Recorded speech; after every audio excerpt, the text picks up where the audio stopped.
Planification pédagogique. Savez-vous à quel point c'est important?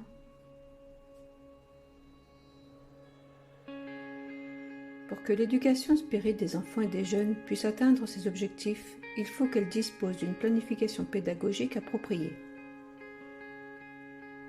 Il est évident que la spécialité de la tâche ne peut se contenter d'improvisation dès lors que l'expérience signale ce qui est meilleur et plus rentable, raison pour laquelle les serviteurs intégrés dans l'éducation doivent sans cesse chercher la mise à jour de contenu et de procédures didactiques pédagogiques.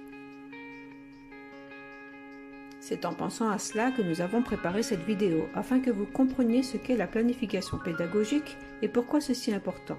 Ça vous intéresse? Allons-y!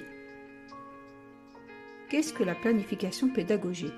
C'est une manière d'organiser les activités et les contenus qui seront travaillés dans l'éducation spirite.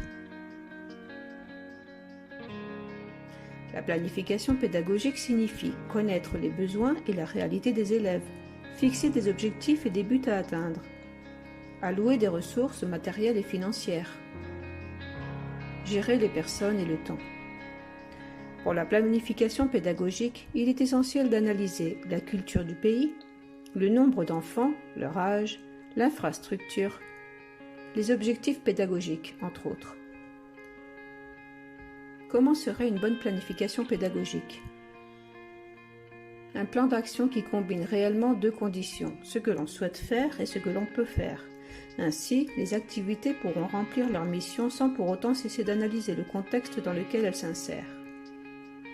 Une bonne planification sera celle qui a une intentionnalité pédagogique cohérente avec la recherche d'une réussite complète des objectifs d'éducation, à savoir promouvoir l'intégration de l'élève avec lui-même, avec son prochain et avec Dieu. Procurer l'étude de la loi naturelle qui régit l'univers et de la nature, de l'origine et de la destinée des esprits et de leur rapport avec le monde corporel. Offrir à l'élève l'opportunité de se percevoir comme un être intégral, critique, conscient, participatif, héritier de lui-même, citoyen de l'univers, agent de transformation de son environnement, en route vers toute perfection dont il est susceptible. Quelle est l'importance de la planification pédagogique? Aider les éducateurs pour mener des cours plus efficaces et dynamiques.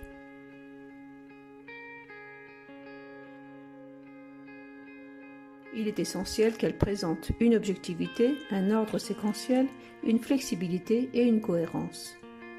Et il appartient à l'éducateur d'adapter la planification pédagogique afin de garantir l'une des fonctions primordiales du document, celle de guider les pratiques et les actions des éducateurs auprès des enfants et des jeunes. Un autre point important de la planification, c'est qu'elle conduit à un examen des actions et des résultats. Une des fonctions de la planification, c'est de faire une réflexion critique sur le travail pédagogique. Il est essentiel également de faire une évaluation permanente des activités d'éducation dans le but d'atteindre les objectifs d'éducation spirite pour les enfants et les jeunes.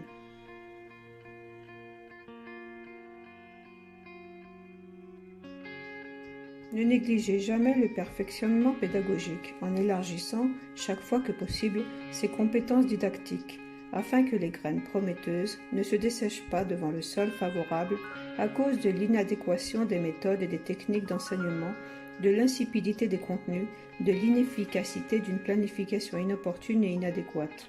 Tout travail est plus rentable entre les mains vraiment compétentes.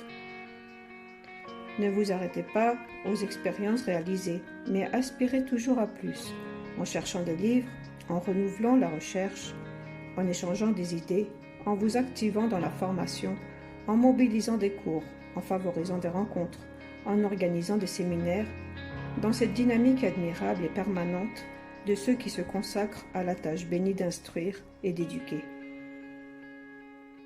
Il est bon de dire que l'éducateur, conscient de lui-même, ne se considère jamais comme prêt, fini, sans plus rien à apprendre, à refaire, à connaître. Au contraire, il avance avec le temps. Il voit toujours des marches à gravir sur l'échelle infinie de l'expérience et de la connaissance.